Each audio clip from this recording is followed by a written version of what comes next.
गांव के बाहर एक पुराना कब्रिस्तान था जिसे लोग शापित भूमि कहते थे। कहते हैं कि वहां एक ताबूत सालों से बंद पड़ा था और जिसने भी उसे खोलने की कोशिश की वह रहस्यमय तरीके से गायब हो गया। रवि और उसके दोस्त वीरू, मोहन और अर्जुन को रोमांच बहुत पसंद था। एक रात हिम्मत दिखाने के लिए वे कब्रिस्तान में गए और उस ताबूत को खोलने की ठानी। अंधेरी रात थी, चारों तरफ सन्नाटा पसरा था। हल्की हल्की हवा चल रही थी जो पुराने पेड़ों की शाखाओं को हिला रही थी।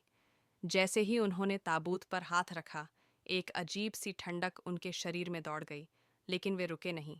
वीरू ने ताबूत का ढक्कन हटाया।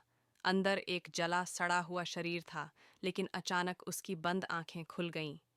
तुमने मुझे जगा दिया, अब तुम सब मारे जाओगे। एक भयानक चीख गूंजी और वो शव उठ खड़ा हुआ। उसकी आंखें खून जैसी लाल थीं और शरीर से काले धुएं निकल रहे थे।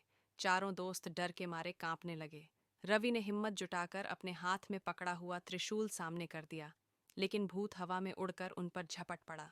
अर्जुन डर के मारे भागा, लेकिन भूत ने उसे जकड़ लिया और अंधेरे में खींच लिया।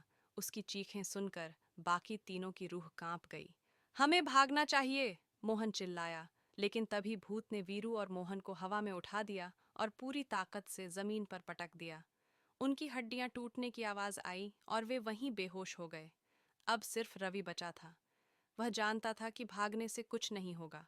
उसने जमीन से एक पवित्र मंत्रों वाला ताबीज उठाया जो वहां किसी संत ने छोड़ा था।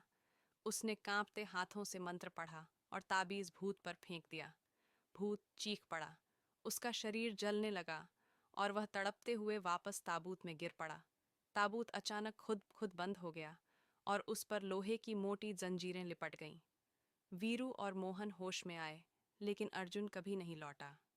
तब से कोई भी उस ताबूत के पास नहीं गया।